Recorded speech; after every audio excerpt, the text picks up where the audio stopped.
High, welcome to the world's largest craft store.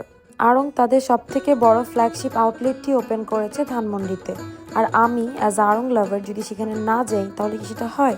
তাই অনেক জল্পনা কল্পনা সবকিছু রেখে আমি চলে গিয়েছিলাম আড়ংয়ের ফ্ল্যাগশিপ আউটলেটটি ভিজিট করতে। এই আউটলেটে আমাকে সবথেকে বেশি অ্যাট্রাক্ট করেছে ক্রাফট ওয়ার্ক দিয়ে ওদের ডেকোরেশনগুলো।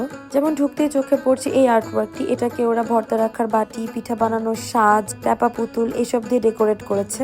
আড়ংয়ের এই আউটলেটটি 7টি ফ্লোর জুড়ে করা হয়েছে। আর মেইনলি আমার এখানে আসার কারণটা হচ্ছে ওদের এই আউটলেটটি ঘুরে দেখা, আর ঘুরে দেখার পাশাপাশি একটু আধটু শপিং করা। ওদের এই আউটলেটের প্রতিটি কর্নার এত নিখুঁতভাবে সাজানো যে আমি কনফিউজড হয়ে যাচ্ছিলাম যে আমি ওদের প্রোডাক্টগুলো দেখবো নাকি ওদের আউটলেটটা ঘুরে দেখবো। সেকেন্ড ফ্লোরে ওদের এই ব্যাগের কালেকশনগুলো আমার খুব ভালো লেগেছে।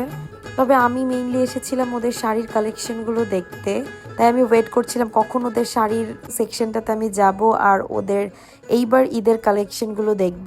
ওদের এবারে ক্লাচের কালেকশনগুলো এত সুন্দর, একটার থেকে একটা বেশি সুন্দর। আর আড়ংয়ের জুয়েলারি বক্স, এটা নিয়ে আমি আর কি বলবো, প্রত্যেকটা মেয়ের একটি আবেগের জায়গা হচ্ছে আড়ংয়ের এই জুয়েলারি বক্সগুলো। এরপর ওদের এই জুয়েলারি সেকশনটা আমি ঘুরে দেখছিলাম। আসলে আমার মন পড়েছিল ওদের শাড়ি সেকশনটাতে, তাই আমি এখানে কোনোভাবেই টাইম স্পেন্ড করিনি। এই আউটলেটের প্রত্যেকটি ক্রাফট ওয়ার্ক খুবই নিখুঁত হাতে বানানো হয়েছে। আমাকে সব থেকে বেশি অ্যামেজ করেছে ওদের এই 44 ফিটের নকশি কাঁথাটি, যেটা বানাতে 250 আর্টিস্টের 6 মান্থের মতো সময় লেগেছে। এই আর্ট ওয়ার্ককে বাংলাদেশের গ্রামীণ সমাজের একটি চিত্র সুই সুতার মাধ্যমে তুলে ধরা হয়েছে। শুধু তাই নয়, এই আর্ট ওয়ার্কটি যারা করেছে সেই প্রত্যেকটি আর্টিস্টের নাম এখানে সেলাই করে লেখা আছে। তারপর ফাইনালি আমি শাড়ি সেকশনটাতে এসেছি।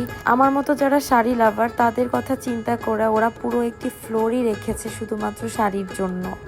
এত শাড়ি দেখে আমি তো সুপার কনফিউজ যে আমি কোনটা ছেড়ে কোনটা নিব।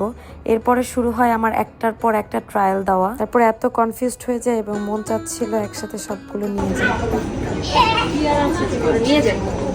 এই যে এইভাবে করে আমি আসলে এত শাড়ি কিনে ফেলি। কিনে বাসায় আসার পরে রিয়েলাইজ করে আমার এতগুলো শাড়ি কেনা একসাথে উচিত হয়নি। ওদের জামার সেকশনটাতে একটু ঘুরতে গিয়ে পুরো মনে হচ্ছিল আমি নিউ মার্কেটে চলে এসেছি। এত পরিমাণে ভিড় যে ওখানে আর স্টে না করে সরাসরি চলে যায় কিড জোনে। আড়ংয়ের কোনো আউটলেটে বাচ্চাদের জন্য এত সুন্দর ডেকোরেশন আমি এখনো দেখিনি। এরপর আবার আমি ওদের আর্ট ওয়ার্কটার এখানে একটু ঢং করছিলাম, একটু ভিডিও ছবি তুলছিলাম। ওদের গ্রাউন্ড ফ্লোরে ওরা খুব সুন্দর করে হোম ডেকোরে জিনিসপত্রগুলো রেখেছে এবং সেখানে গিয়ে দেখতে পাই আমি এই সুন্দর আর্ট ওয়ার্কটি, যেটা কাঠের উপরে খোদাই করে করা। আড়ংয়ের এই আউটলেটের প্রত্যেকটি কর্নার আমাকে অ্যামেজ করেছে। এত সুন্দর মনে হচ্ছিল সারাদিন আমি শুধু ওদের আউটলেট ঘুরতেই থাকি।